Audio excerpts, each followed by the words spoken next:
Hey, what's going on, you guys? It's your boy Chris coming at you again with another video. We're gonna try our best to get this shit flowing in a cohesive fucking manner to where we are not putting out videos like every year. So, without further ado, this is Love and Hip Hop Season 7, Episode 1. So the show starts off with Spice doing this show everybody's out there to see. You got Mimi, you've got this new boo Ty that we're going to come back to in a minute. You've got Rasheeda, Carly Red, and a few of the other girls. I think Jessica Dime was there too. So Mimi goes to introduce her new boo Ty. I don't know about y'all, but for me, quite honestly, I'm done with Mimi and these new relationships. I guess she thinks that the shit is believable and the shit makes her look good, or it gives her a good light on the show. To me, quite frankly, it makes you look like a clown. Kind of like Carly Red. Every fucking season, you got some new fucking boo, and every season, you're happier than you've ever been, and all the bullshit is behind you. And by the end of the season, you're in a whole bunch of fuck shit again. So everybody wants to know what's going on with Rasheeda and Kirk and this whole him having a baby on her. She says that she still don't know what the deal is. I don't know why, but it feels like it's been 5 fucking years at this point. By the time you get these damn results, it seems like this fucking baby gonna be grown. So that scene to me really wasn't too much of nothing. We could just move right on to the next one. We get to the apartment. Kirk's there all by himself, looking stupid than a motherfucker. And trying to sell us this whole mystique of he's so lonely and so sad and so upset. And it's I don't know, like from what I've been hearing in the blogs, the story ain't even fucking real in the first place. But we'll just play along and pretend like it is. For the sake of this fucking story, Kirk, you don't really got no fucking positioning to be acting like your fucking life has been turned upside down as if you had nothing to do with it. Because you fucking did. Walking around this empty ass fucking house with all of these kids' toys and shit like that around, probably the goddamn kids from that Jasmine girl, her bringing that baby over, because those toys look a little too big for the kids that he got. I don't know, y'all tell me. So we're at the airport. Erica Mena pulls up in the jet. Erica Mena is back, bitches. How do y'all feel about Erica being back on the show? Me personally, I feel like Erica is... I feel like she kept a lot of the shit going on the New York edition. And then she kind of pulled this power play move like a lot of these people do. My life is too good for love and hip hop. I'm moving on to bigger and better things. That was very short-lived. And now she's back. She seems like she's a little bit more grown up. I would love to see Erica Mena not be the same bitch that we knew from before. So I am kind of rooting for her. Probably, I'm not the biggest fan of her, but I am rooting for her to be something and somebody different than what we're used to seeing. Kind of like Evelyn Lozano when she came on to Basketball Wives. When she got onto the show, it was you got this whole feel of like Evelyn seems different than the Evelyn that we're used to. And then also quickly, she kind of retorted back to being same old Evelyn again. But, yeah. I hope Erica Mena does well. So, Erica, she meets with Jazzy Faye at this airport, and she's saying she's trying to get back in the music. She's tired of the bullshit, all of this other stuff that's going on. Jazzy Faye is basically telling her, like, yo, I know you want to get into the music, but in all fairness and in all honesty, given the reputation and the kind of unknown to what you're capable of, I'm gonna need to see some performances. I'm gonna need to hear some music, and we gonna have to get you in with the vocal coach, because that's gonna have to be gotten together as well. Erica Mena, she agrees. She says she's gonna do the work, and she's gonna stay out of the fuck shit because it's all about the music. We know how these stories usually go. Moving on. So we got Boat Day with the boys. We got Stevie J. We got Young Jock. We've got Kirk. We've got Sean Garrett and BK Brasco. So they sitting around and they talking about relationships and things like that. And we turn the page and we get to Kirk and Rasheeda.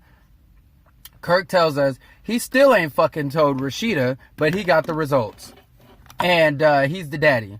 Now, strange to me how you carried out this whole thing about scam artists and people trying to play with your life and fuck with your life. And nigga, you did fuck her. And you said that, I don't know, did he say that he didn't fuck her? I feel like he said that he ain't had no relation. Or he used a condom or something to that effect. But yeah, he the fucking daddy. And he talked about he don't know when or how he wouldn't tell Rasheeda because he's still trying to get back in the house. My nigga, how fucking selfish could you be to think that you could cheat on a bitch, go and have a baby on her, and then you're going to withhold that information until you get what you want out of her first. Then you'll ease it on her slowly just to make sure that none of this blows back on you. You're selfish and you're full of shit. And if any of this storyline is fucking real, I'm rooting for Rasheeda to divorce his ass. And for somebody to kick his ass. Let's add that in there too. Okay, so we're back down to Tommy's house, and she says that she's not about that drama. She's trying to do something bigger and something better with her life. So she starts this scene off with her daughter, and they're having, regular little chit-chat or whatever. But check this. We get downstairs, and it's like all these fucking people in her house. So we got two sisters, we got her daughter, we got the pig, we got the boyfriend of one of the sisters or her brother, and then we get mama and another brother coming through the door. And she like, I need y'all to not stress me, so I can work on this music and being in the studio. I'm concerned with why the fuck are all of these people magically popping up in your life? You need to keep your good eye on them, Tommy. Good eye. Because I smell a come up. So in the midst of this whole family reunion, Mama wants to come over and tell Tommy, I think we should link up with Versace and make up with her. So, yeah, we about to have another bitch up in Tommy's house. Okay. Tommy, you about to fuck yourself up. You are. Moving on from that, apparently Versace and Tommy, they done had a fight at Versace's job, where Tommy pulls up on her and they get into a fight, and Tommy subsequently was arrested, and she received a battery charge for this. So she's kind of like, I ain't fucking with that bitch. But we'll see. Alright, y'all. So we are at the Estelita parade. She's putting on some kind of fucking performance, if that's what the fuck you call it. She's putting on this damn performance, and she gets up on the stage. She's doing this song. Sound is horrible. Fucking horrible. Her movements were stiff and just real dainty. I wasn't really here for this performance. I thought it was trash. She thought it was trash. Apparently Stevie thought it was trash too. So she's saying Stevie ain't done shit for her. He ain't been working and booking her no gigs or no shows. Stevie is still on this same pimp daddy bullshit. I sign artists, I build their head up, I fuck on them, and then I leave them with nothing, and then get upset when they go and do shit on their own. Something's wrong with that fucking Stevie, and something is wrong with these bitches that like to fuck with him. Something is wrong with the whole damn equation. However, he pulls up, and he's basically telling her, she gotta work on her stuff, and she ain't moving right. She moving funny. He don't know nothing about what she's doing. And she's saying, well, if you were doing your job, then you'd know. Strange enough, neither one of them really seemed to say what they really wanted to say to the other. She feels like, nigga, you not doing your motherfucking job. Why the fuck are you here? But she didn't really say that. She just kind of like, well, if you contact me, we could talk about it. And Stevie's pretty much in this boat where he's like, no, you making moves and stuff. You can't be doing that without the good guy. What are you talking about? What moves are you making, nigga? So Stevie decides that he's going to meet up with Erica Mena, and they're going to discuss future business endeavors. How this got to some messy-ass intervention about history with Estelita is fucking beyond me. But yeah, they basically run down the line of this whole history with Estelita, and Stevie basically proposes to Erica Mena. I'm thinking you could be the face of Danger Zone. What the fuck kind of honor is that, Stevie? The face of Danger Zone. Right. Okay. So she says that she'll come down to the studio and see what Estelita's working with and kind of like overlook some of her project and stuff like that. Erica, I don't know where the fuck your expertise comes from to be overseeing and overlooking anything. And the fact that Stevie's allowing this is even more fucking ridiculous. But she did, I will applaud her, because what she did say to Stevie was, I don't want her to feel ambushed and I don't want her to feel set up. So you need to talk to her and let her know I'm coming and let her know why I'm coming. And that I will applaud Erica on, for not being too fucking messy, because it seems as though she is on some level trying to it seems on some level like she is at least trying to steer clear of the nonsense, and I will applaud that. Okay, so we out at like the little dance studio. We've got Spice, we've got Stevie, we've got Spice, Mimi, and Estelita. They trying to basically teach her the whole dance, and she's having a little bit of a struggle with it. And while they sitting here doing all of this, they begin Mimi and Estelita begin talking about Stevie, right? And Mimi starts asking her questions. What was she asking her about, the sex? They basically start talking about Estelita working with Stevie, and Mimi begins asking questions and making little, slick comments. The typical fucking Mimi shit. Just kind of sit back, probe people for information, and then sit back and be fucking judgy. This is my thing with Mimi. Why is this bitch always in somebody else's fucking business? For the bitch who's always supposed to be above the bullshit and the happiest that she's ever fucking been every fucking time we see her, she spends a hell of a lot of time in everybody else's fucking business, and I'm gonna need you to sit the fuck down and stop it. Okay? I don't even know why Mimi's still on this show. It seems like her only purpose is to fucking be in Stevie's fucking business. Mind yours. But Estelita, while she's struggling with all these dance moves, Spice is telling her, oh, well, you could come and see me anytime. I'm always here to support and help a fellow artist. I guess you would be a fellow. You guys are pretty much on the same level.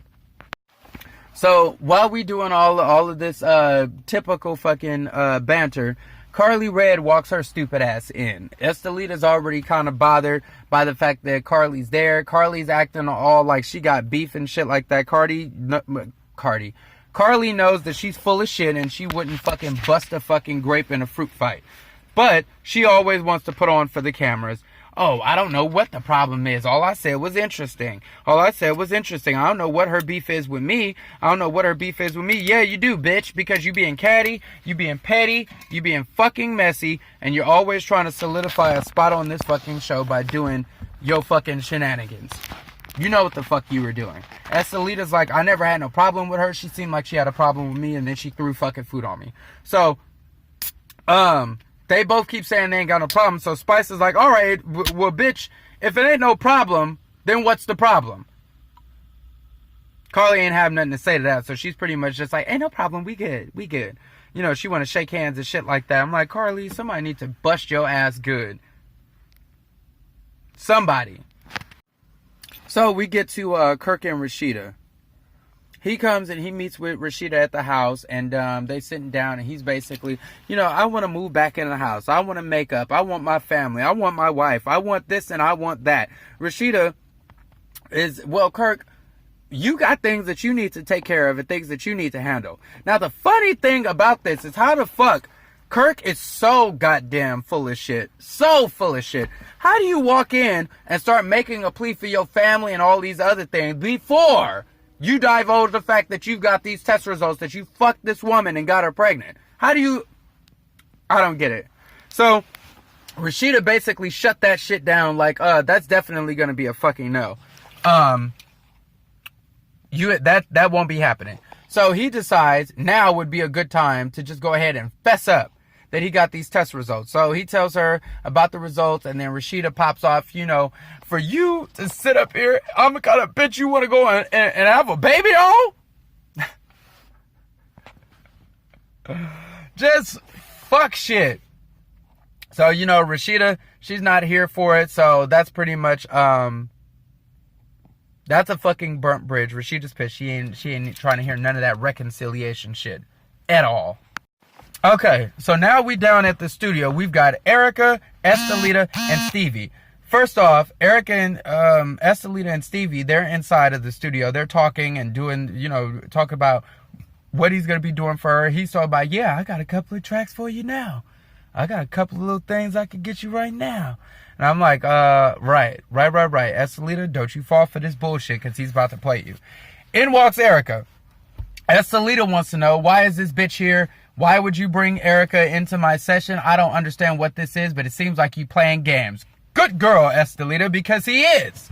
So Erica is thinking the same thing. So she tries to have a little heart-to-heart with Estelita, like, listen, we fell out and everything like that, but don't think I ain't been checking up on you. Don't think I ain't been making sure that you good. Don't think that. So Estelita don't want to hear all this bullshit. She's pretty much like, you know what? Y'all playing the game, and you signed on to play this game. I'm out. So she leaves. Erica, now she's mad with Stevie because she's like, nigga, this is exactly what the fuck I said I didn't want to fucking happen, and you didn't tell her. Oh, you know. Stupid Stevie. Erica, you should have known better as well. Okay, so we get to the restaurant, and we've got Tommy and her mama. They waiting on Versace to get here. So they're sitting there talking or whatever. Versace shows up, and immediately it turns into some bullshit. She sits down. She's like, you know what? You've been like a daughter to me. You've been like my daughter. So, to see the way that you've been out here moving and stuff like that, no, it's fucked up to me. And she's like, well, I don't feel like I owe you an apology because you came to my job to fight me and you got arrested when I didn't call the police. Tommy is just, you know, fuck you, bitch. And I got fucking charges because of you, bitch. Why you ain't pull the charges, bitch?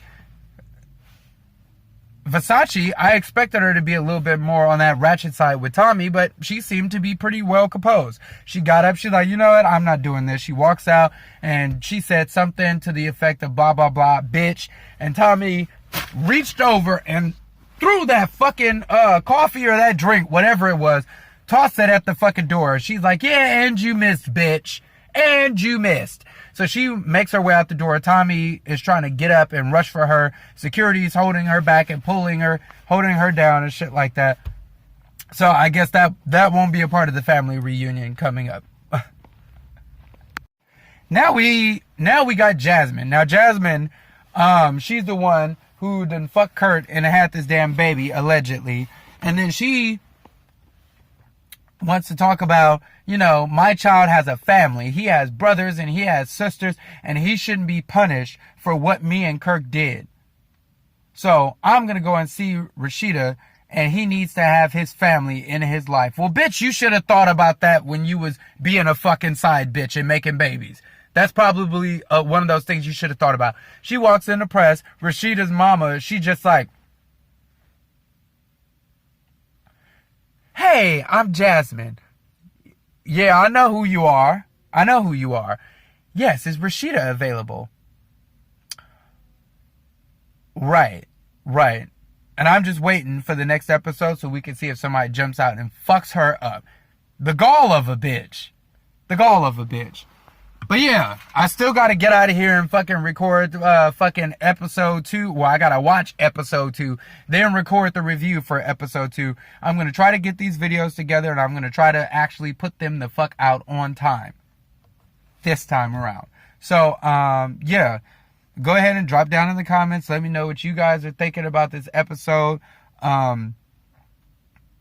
Yeah. And shoot me some comments. Let me know if there's any other shows that you want to see get reviewed. And until next time, I shall return under his eye.